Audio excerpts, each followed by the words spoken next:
Assalamualaikum warahmatullahi wabarakatuh. Para pemirsa semua, alhamdulillah, puji syukur kita panjatkan kepada Allah Subhanahu wa taala. Mudah-mudahan limpahan rahmat tetap diberikan kepada kita semua, kepada Anda semua, pemirsa, pemerhati channel Laskar Mataram Raya.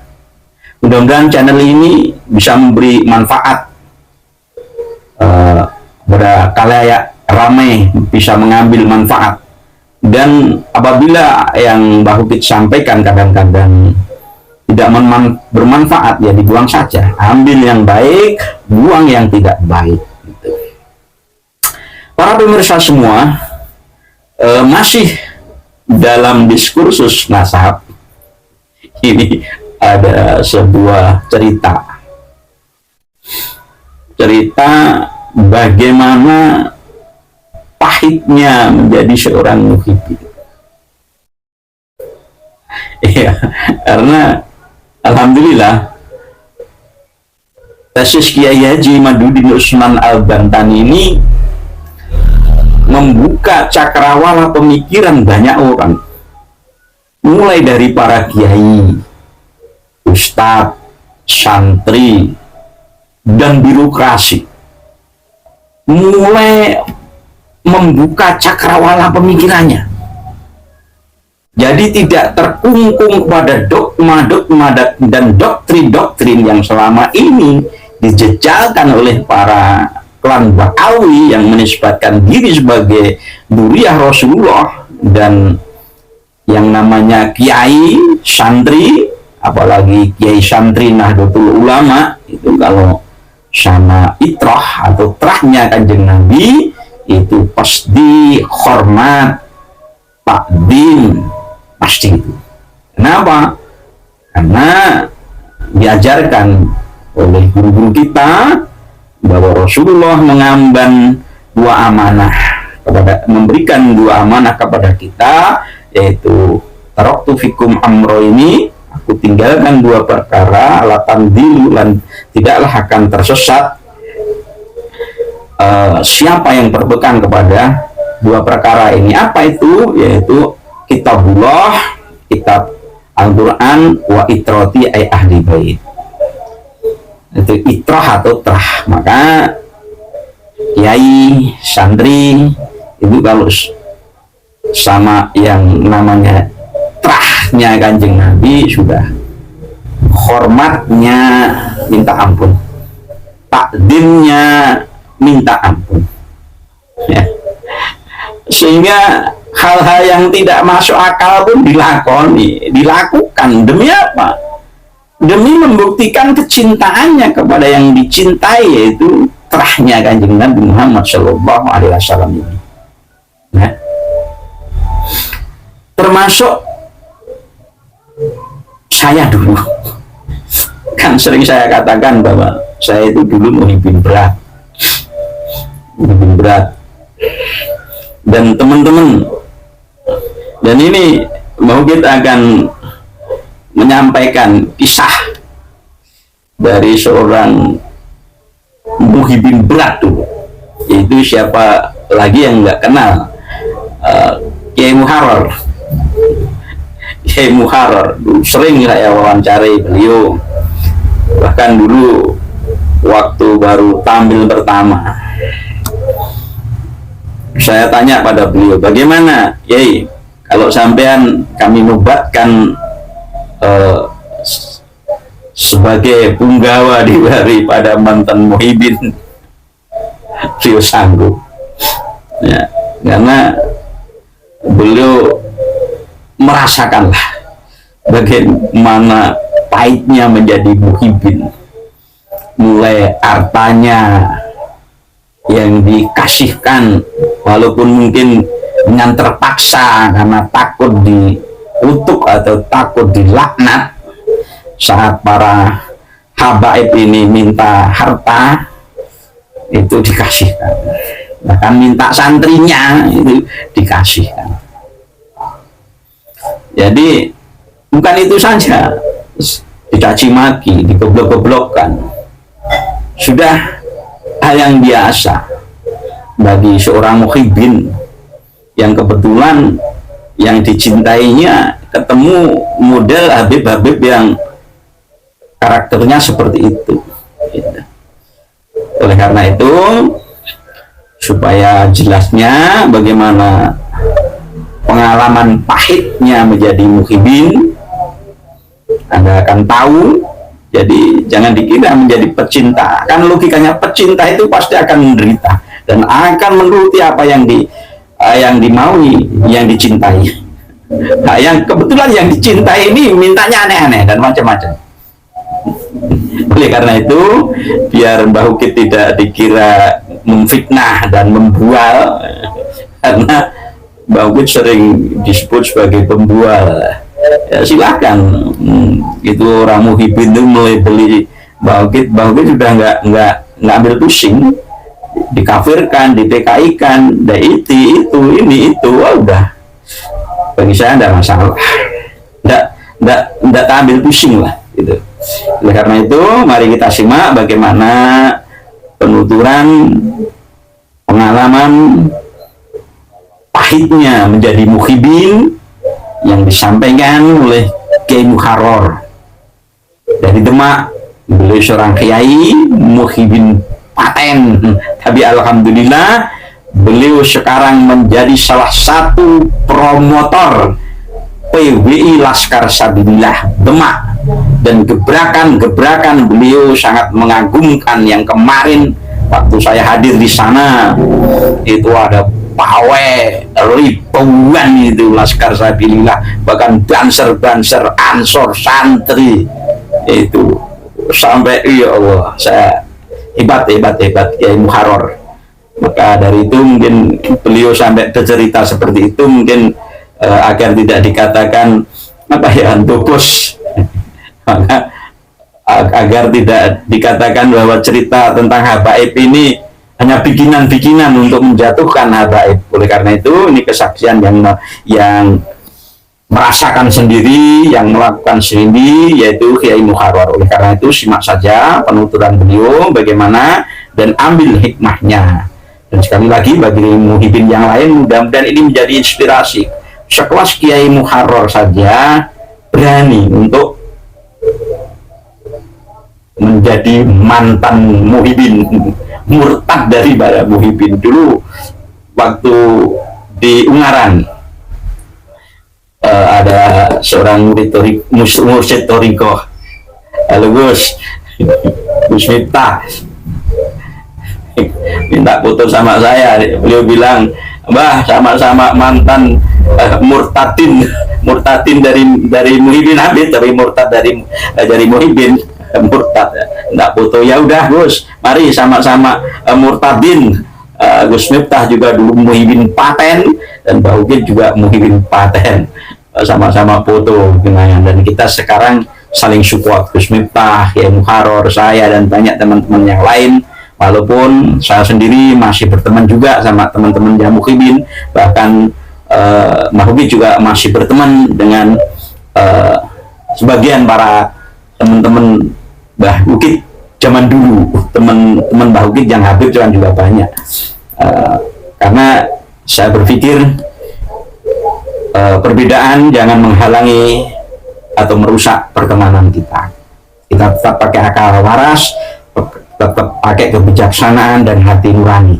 Jangan sampai perbedaan diskursus nasab ini menghancurkan segala sesuatu, apalagi sampai kita keluar dari koridor-koridor ajaran Rasulullah SAW, yaitu kita saling membenci. Kalau membenci, bencilah karena Allah. Kalau mencintai, mencintailah karena Allah. Karena benci habaib, karena apa? Ya karena Allah. Misalnya kok kita mesti benci sama habaib karena Allah. Karena apa? Mereka merusak citra nasab Nabi Muhammad SAW. Itu saja. Jadi kita saksikan bagaimana pahitnya menjadi muhibbin, pengalaman dari Kiai Muharrar. Selamat menyaksikan, semoga menjadi inspirasi bagi kita semua. Bismillahirrahmanirrahim.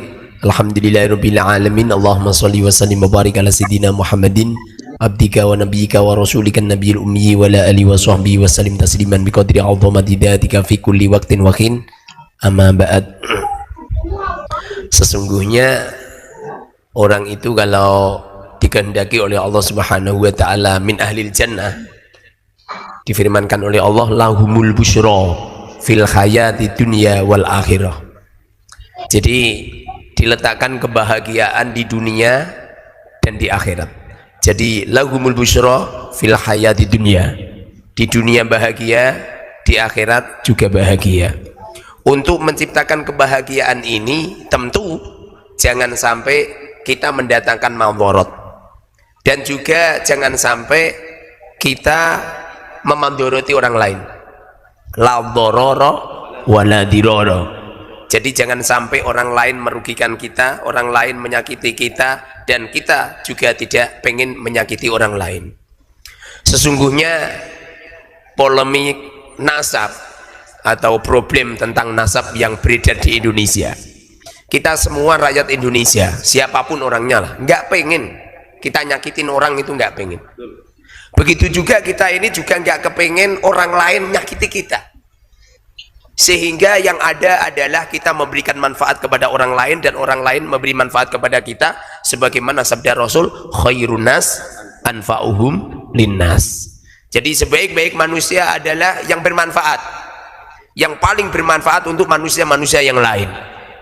Jadi pada dasarnya awal terjadinya problem-problem nasab ini yang asli, karena kita ini loh selama hidup dari sejak kecil memahami ayah kita, kakek kita yang sering didatangi Habib. Beliau yang selalu minta-minta. Kita pun takdim, karena memang ajaran orang tua kita seperti itu. Sebagaimana yang telah disabdakan oleh Rasul, malam yuwakir kabirona wa malam yarham sohirona falaysa minna. Jadi sejak kecil kita sudah dilatih untuk memuliakan yang lebih tua dan untuk memberikan kasih sayang kepada yang lebih kecil. Sudah terlatih. Sehingga akhlak-akhlak mulia yang sangat mengkristal untuk kalangan kita, untuk apa itu wabil khusus orang Indonesia ya, wabil khusus lagi orang Jawa, ini sudah apa itu mengkristal untuk hormat menghormati, memilihkan yang terbaik, berhusnudon dan lain sebagainya. Tapi tahun bertambah tahun terus bergulir terus, ini nampaknya apa itu mereka yang ngaku-ngaku sebagai duriya Rasul, ini kelihatannya ada celah-celah yang kita ini iskal, sangat-sangat iskal, dan keiskalan kita ini sudah lama. Jadi seumpamanya 1 bulan atau 2 bulan yang lalu kita memutuskan untuk gabung ke PWI, ini yang asli sudah lama gitu. Problem yang sudah lama. Kita semestinya ini apa itu pengennya ini hidup enak, nyaman, tapi apa yang terjadi? Kita ketamonan seorang Habib yang minta-minta. Kalau mungkin ya, kalau masalah minta kan mungkin orang pribumi juga minta.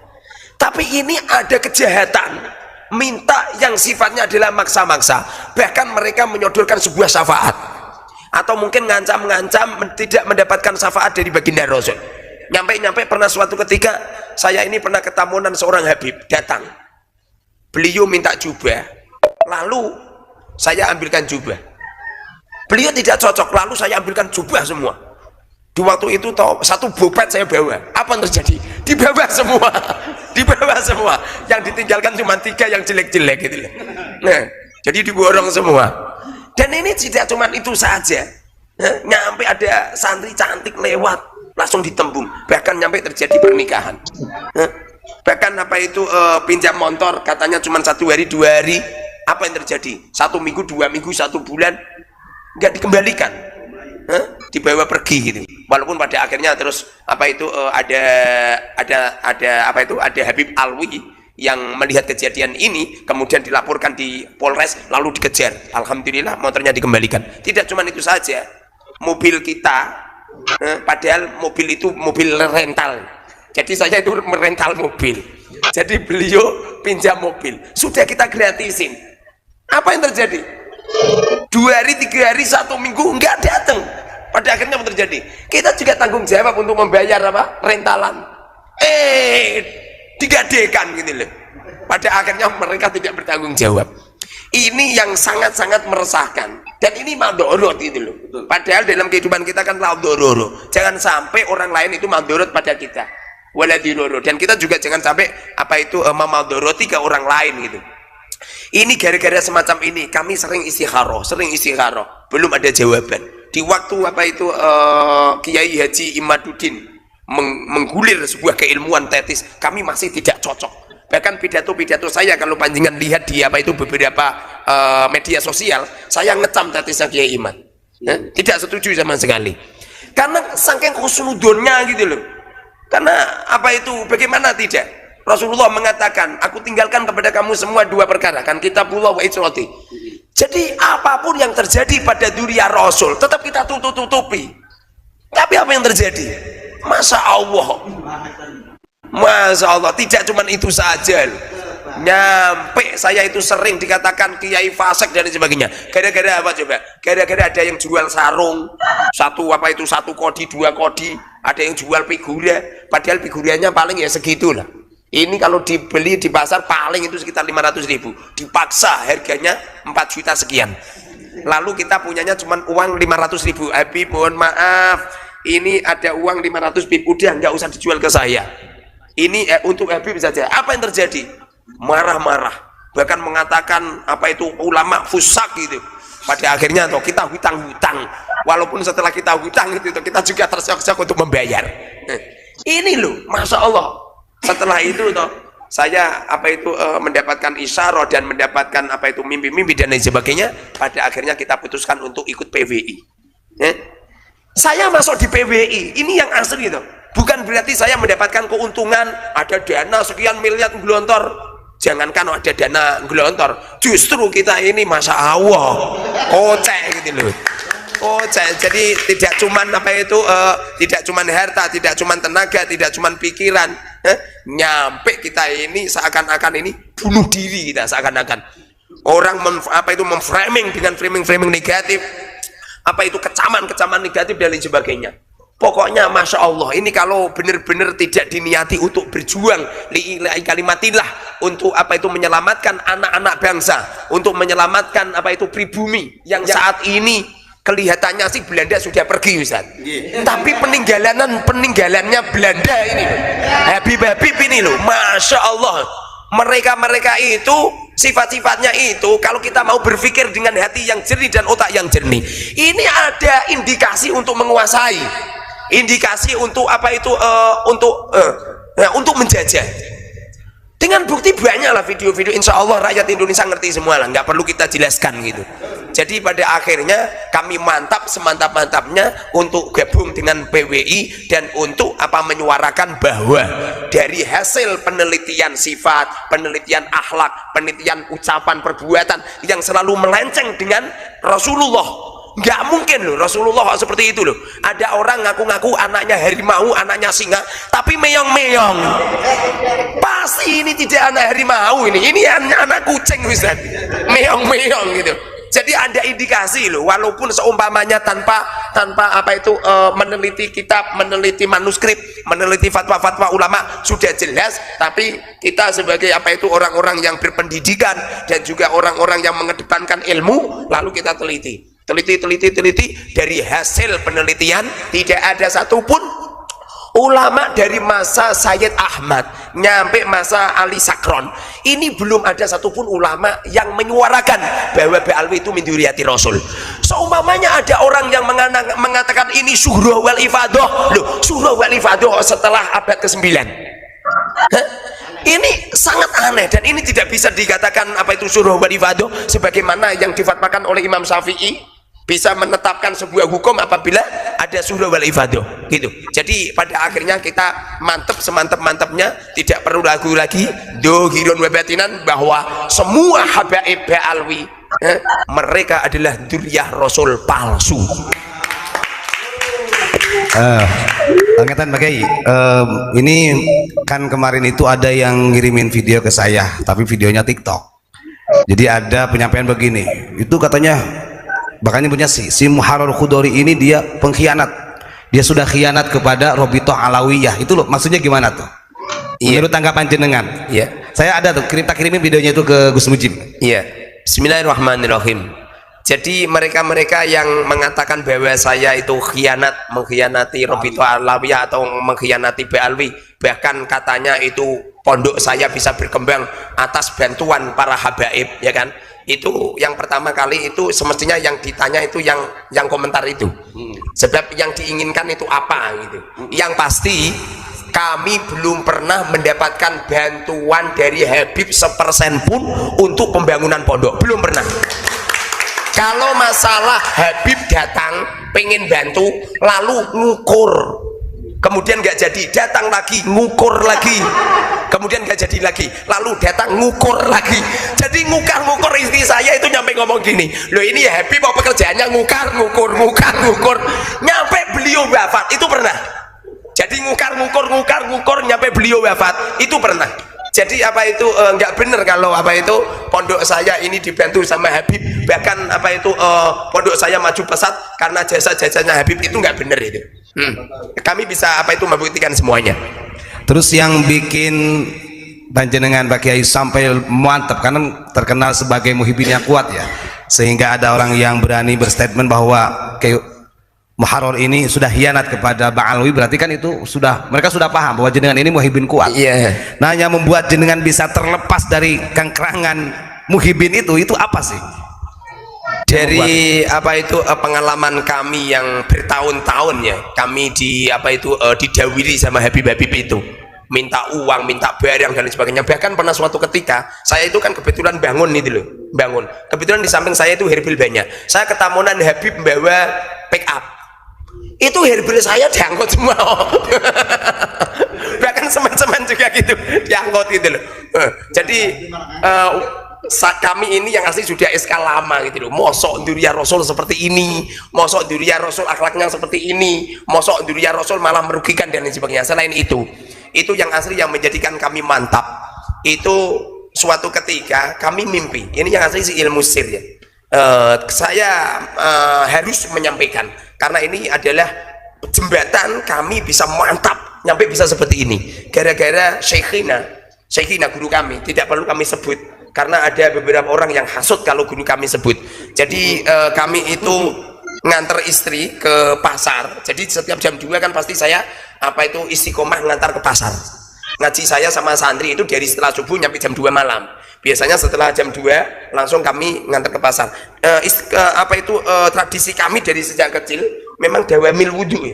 Jadi nggak pernah kami dalam keadaan hadas. Juga langsung saya menulis di media sosial, mengadakan diskusi sama habaib. Pagi hari banyak habib-habib, banyak muhibin yang telepon, yang siap, bahkan ada yang pengen menyambungkan dengan romel dan lain sebagainya. Tapi saya bilang saya dipesan Romo Yai tidak sama pribumi. Kalau sama pribumi berarti saya gelut sama saudara sendiri. Tapi kalau sama Ba'alwi berarti kan jelas mereka imigran gitu. Setelah itu ada beberapa habib yang ngebel, di antaranya ada habib tidak perlu kami sebut namanya dari Tegal yang siap datang ke tempatku, bahkan beliau video call. Di waktu itu juga video call sama istrinya juga, katanya beliau masih kerabat sama Habib Lutfi. Lalu beliau bilang gini, ini Muharrar ya? Iya Habib. Beliau mengenalkan semuanya namanya. Lalu beliau bilang, kamu nantang ngejak debat ya? Enggak lah Habib, saya pengen diskusi, bukan nantang Habib. Itu yang mengatakan nantang itu netizen Habib yang memframing tulisan saya. Kemudian oke, besok saya berangkat, setelah subuh saya berangkat. Kemudian beliau minta transport sama saya 1.500.000. Kebetulan di ATM saya adanya cuma 1 juta. Lalu saya bilang gini, Bib, ini adanya cuma 1 juta, Bib, gimana? Oh nggak apa-apa, saya transfer. Setelah itu apa yang terjadi? Di setelah subuh saya sudah menyiapkan youtuber. Jadi live streaming sudah saya siapin semua, dan kami pun persiapan. Saya tidak pernah persiapan tentang keilmuan karena saya paham betul Habib itu biasanya nggak begitu ilmiah biasanya, jadi nggak perlu kita siapkan keilmuan itu. Setelah itu ditunggu jam 7, 8, 9 nggak ada, ditelepon nggak diangkat, di WA nggak diangkat, nyampe malam hari nggak diangkat. Di waktu itu kan kami juga live kalau ada Habib yang pengen dan lain sebagainya. Saat itu juga langsung saya ikrar untuk masuk ke PBI. Malam harinya saya bertemu dengan Romo Yai saya. Romo Yai saya di waktu itu umurnya 49. Jadi begini Ustadz, orang itu kalau mimpi bertemu dengan Rasulullah, atau bertemu dengan siapa saja, kalau umurnya kok tidak umur akhir hayat, bohong berarti. Jadi saya itu ketemu sama Romo Yai atau ketemu sama siapa lah, itu biasanya umur terakhir. Jadi di waktu itu kan Romo Yai sakit di di kursi roda. Beliau nemuin saya, beliau cerita-cerita ilmu sir, ilmu yang aneh-aneh nggak perlu saya sampaikan ya. Lalu beliau senyum, pertanda kalau beliau ridho ikhlas atas saya gabung ke PWI. Setelah itu toh langsung saya memberanikan diri untuk debat, untuk diskusi. Bahkan nyampe detik ini belum ada satupun Habib yang diskusi sama saya kalah, belum pernah. Ya, ini yang jadikan saya semakin mantap, karena saya yakin Syekhina, beliau yang sudah masuk di alam dua alam, alam dunia dan alam kubur. Sedangkan seumpamanya saya dinasihatin sama Ustadz Mujib, tidak mungkin saya percaya, karena beliau belum masuk alam kubur. Begitu juga Ustadz-Ustadz yang lain. Jadi yang menjadikan mantap seperti itu. Yang asli ada yang lain Ustadz, ada yang lain, cuma itu ilmu sir, tidak perlu saya sampaikan, karena ya netizen seperti itulah. Siap. Semoga berkah. Baik, terima kasih. Mungkin untuk yang terakhir bisa jenengan kasih motivasi buat para netizen, karena memang tetap ya, walaupun kita live stream seperti ini, di netizen Ponpes Unik juga banyak, ada yang macam-macam komentarnya. Artinya cara bersikap dalam hal seperti ini, monggo panjenengan untuk menutup sekaligus memberikan motivasi kepada mereka-mereka. Monggo. Iya. Bismillahirrahmanirrahim. Teman-teman semuanya, wabil khusus teman-teman kami yang muhibbin, insya Allah lah, bukan sekedar insya Allah, saya yakin semua anggota yang masuk PWI itu mantan muhibbin semua. Nyampe saya diberi julukan sama Yai Imat, saya ini rajanya muhibbin di Indonesia, rajanya muhibbin ini. Jadi aku yakin teman-teman yang masih muhibbin saat ini, kalau memang darah panjenengan adalah darah pejuang, darah yang pernah ikut mengibarkan bendera sang merah putih untuk mengusir penjajah, aku yakin nggak begitu lama beliau akan ikut pada PWI. Tapi kalau mereka darahnya darah jongos Belanda, darah-darah yang dulu seperti Habib-Habib di waktu terjadi perang Belanda, aku yakin panjenengan toh akan seperti mereka. Sebab ma fil abna, apa-apa yang terjadi pada ayah akan terjadi pada anak. Sebagaimana Abi Sufyan dulu memusuhi Rasulullah, pernah mengadakan perang kepada Rasulullah, walaupun Sufyan ini punya anak namanya Muawiyah. Benar. Yang beliau adalah seorang sahabat yang solih, ahli ibadah, ahli puasa, masya Allah luar biasa. Tapi apa yang dikatakan oleh Rasulullah pernah mengatakan kepada Muawiyah, akan terlahir dari dirimu seorang yang akan membantai keluargaku. Nyampe Sayyidina Muawiyah ini tidak mau nikah karena sudah pernah dikatakan Rasulullah seperti itu. Tapi apa yang terjadi? Pada akhirnya Sayyidina Muawiyah punya penyakit yang sulit diobati, dibawa ke dokter, dibawa ke tabib, dibawa ke dukun-dukun, tidak ada yang bisa menyembuhkan. Semuanya menasihatinya untuk nikah. Tapi berhubung beliau sudah dikatakan Rasul akan terlahir pada dirinya seseorang yang akan membantai dirinya Rasul, beliau pun tidak mau nikah. Tapi penyakit semakin kronis, semakin luar biasa. Pada akhirnya ada seorang ulama, ada beberapa orang-orang pendeta-pendeta menasihati sama beliau, wahai Muawiyah, nikahlah kau dengan seorang wanita yang mandul, diperkirakan tidak bisa hamil. Kemudian diterimanya, lalu nikah. Apa yang terjadi? Baru dikumpulin satu kali langsung hamil, lahirlah Yazid. Bagaimana setelah Yazid lahir? Yazid inilah yang mengerahkan, bahkan menjadi gembong pembunuh dzurriyyah Rasul bersama dengan Ubaidillah bin Ziyad. Ini dua gembong yang pernah membantai dzurriyyah Rasul. Makanya jangan heran, ma fil abna, apa-apa yang terjadi pada ayah akan terjadi pada anak. Aku yakin mereka-mereka yang benci dengan ulama-ulama yang memperjuangkan Wali Songo ini, mereka yang benci, bahkan menfitnah, bahkan mencaci maki, mereka itu juga jongos Belanda. Dulu di waktu zaman penjajahan mereka juga ikut serta-merta untuk membantu para Belanda. Maka darinya para teman-teman yang masih jadi muhibbin seperti saya dulu, ayo kembalilah panjenengan semua ke bumi pertiwi. Bumi pertiwi masih menerima pertobatan Anda. Jangan pernah husnudon, nggak bener. Husnudon setelah ba'da wujudi dalil tidak boleh. Husnudon setelah mengetahui ini ada dalil tidak boleh. Kamu sholat, setelah sholat Ustadz langsung ambil air wudhu, langsung istihad. Istihad menghadap kiblat ke sana. Sholatnya menghadap ke sana, mengira kiblat ke sana. Setelah sholat, di pertengahan sholat, Ustadz Mujib ngomong, Ustadz kiblatnya di sana, kok ngeyel, maka sholatnya tidak sah. Husnudon semacam ini tidak sah, karena ini ada hubungannya dengan Rasul.